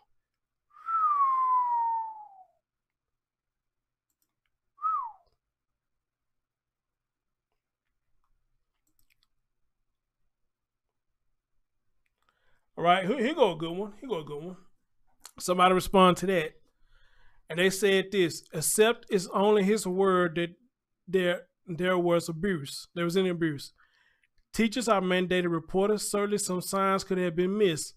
But if he, with limited access to see signs or have gained the kid's trust with a relationship, has seen anything, it's most likely the children's teachers will have raised concerns or at least validated his issues when CPS investigated his claims about the foster home. We don't yet have any evidence that anyone was mistreated there. Was it what was best for them? Most likely not. There were a lot of kids there, but with foster, the goal is for it to be temporary, especially if there are lots of kids there. The goal is to move them to different options quickly, but that doesn't mean they were abused.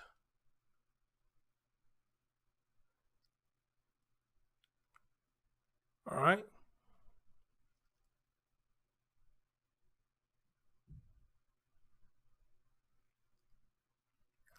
Somebody said, I would really like to hear an excuse that justifies duct tape and broken windows and taking kids out in their pajamas, even if the home is unsafe, which we still don't know. It is not okay. Okay. This man risked it all to be with his children. Let him have his kids. Okay. It's a money control thing. I'm trying to find where they said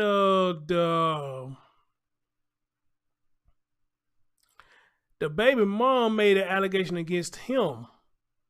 Something about he was abusing them and something about sexually abusing them as well. I'm going to see if I can find that.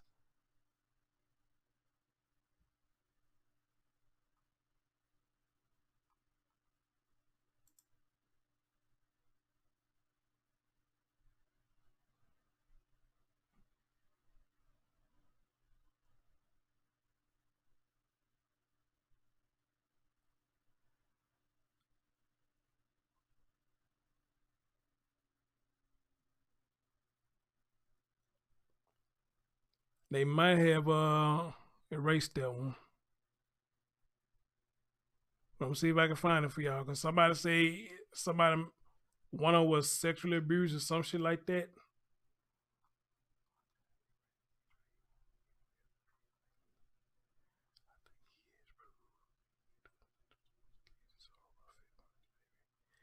He is a father that wants his children. CBS will not give them to him.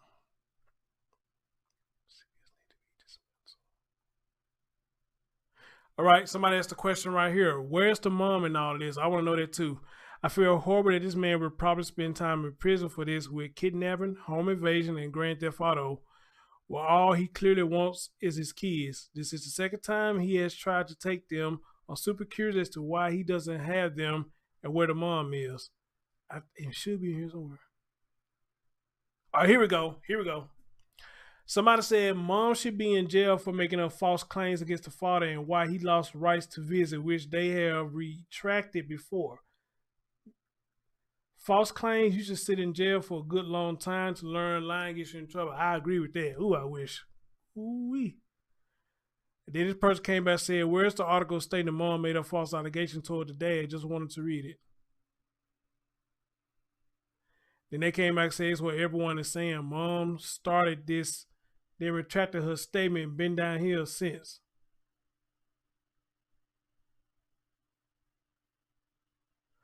Okay, somebody right here said there is an article. Wham has an article, so does WHEC.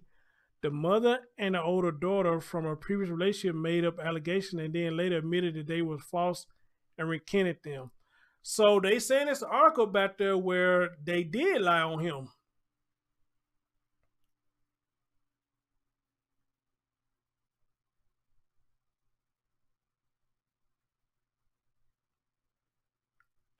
Somebody said they changed the link, so they can't. I would like to find a link too. So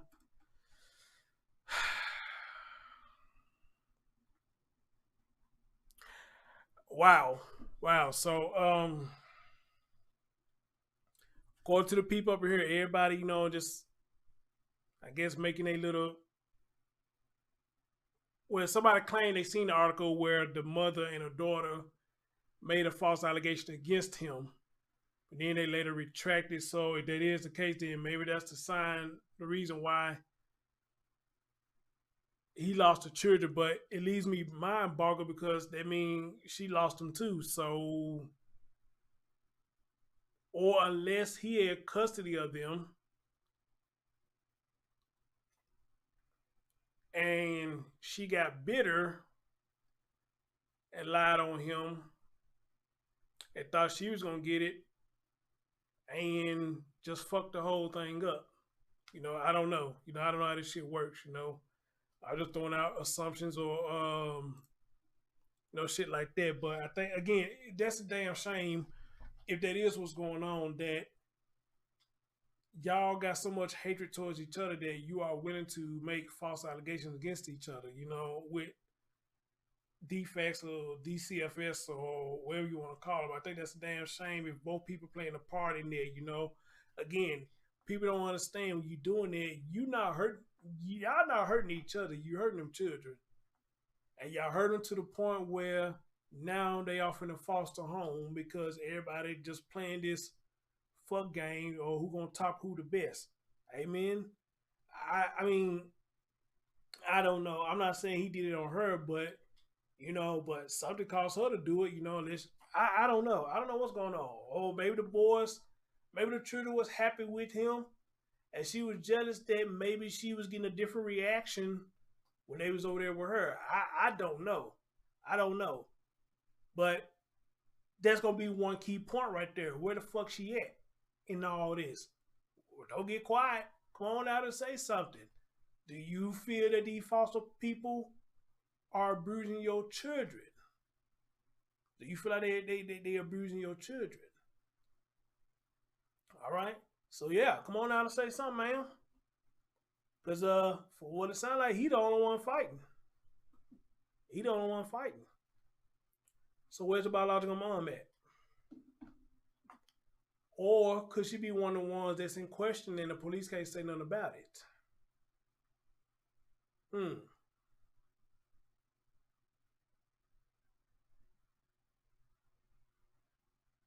You know, so again, I see a lot of people complain about well, you call the CPS, you call the CPS. But then you would get mad at other people turn around and do that same thing you bitching about to somebody else.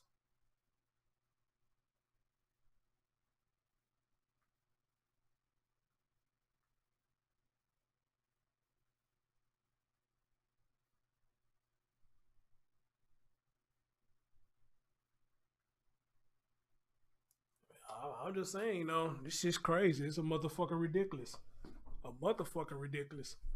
You know, this man, Jesus Christ. But right now, it sounds like that a lot of us is on his side. I'm on his side right now until I guess everything comes out that he did more shit than what he's supposed to have did.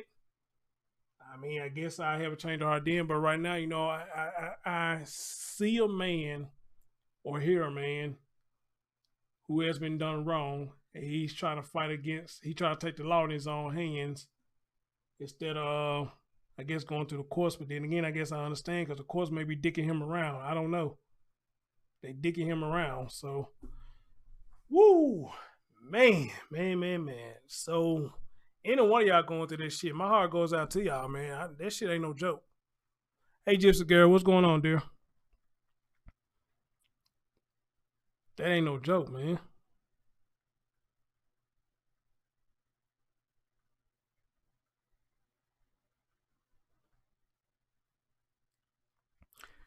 That ain't no joke at all.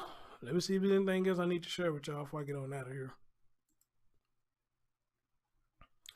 But if he's listening and he ain't in trouble, I would love to have him on the show.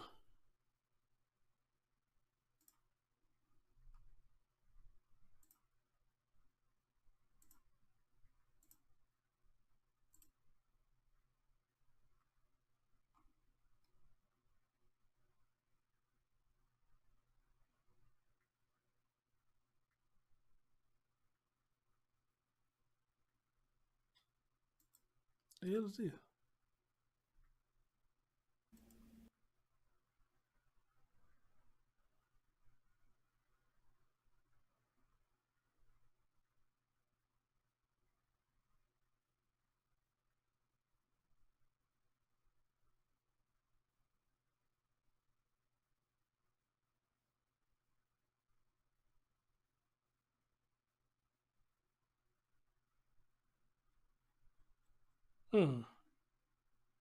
Okay.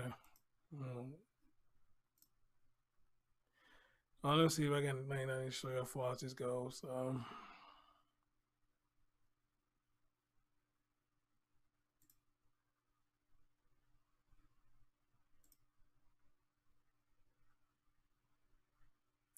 Nope, I don't think there's anything else I need to talk about this or whatnot. So I think that's pretty much it right there. You know, so they was abducted. Now the young man and the young lady has been found safe. So thank God they still alive. You know, pretty babies. Look at them, just pretty babies. You know, they look just like them. Especially that girl. The girl look just like them. To me, that girl look just like them. No, the boy. No, both of them look just like them to me. Both of them look just like them. You know, so you know, what can we say? What can we say? Ladies and gentlemen, thank y'all so much for joining me tonight.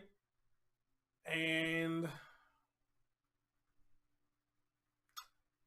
all I can say is, you know, if he is being lied on and he being fucked around like that, you know, I mean, I guess I can't blame him. I can't blame him, you know. So, anyway, y'all take care of yourself and y'all take care of each other.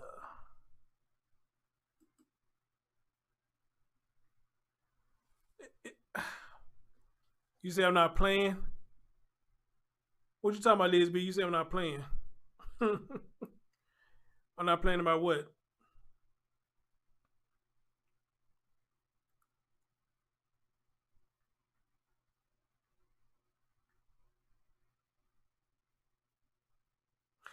And I will be back tomorrow. Talk about this update.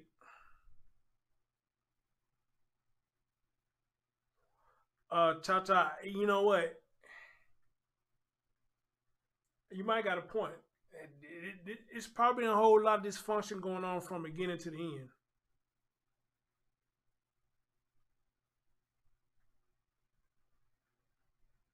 So yeah, the word confusion. Yeah, it probably was a whole lot of shit going on from the beginning too. But I'll be back tomorrow to talk about the interview with the new update he got, which I don't think is really an update, you know, because he's still saying the same thing, you know. Can't find nothing. But anyway, y'all, love y'all, and I'll talk to y'all later. Peace.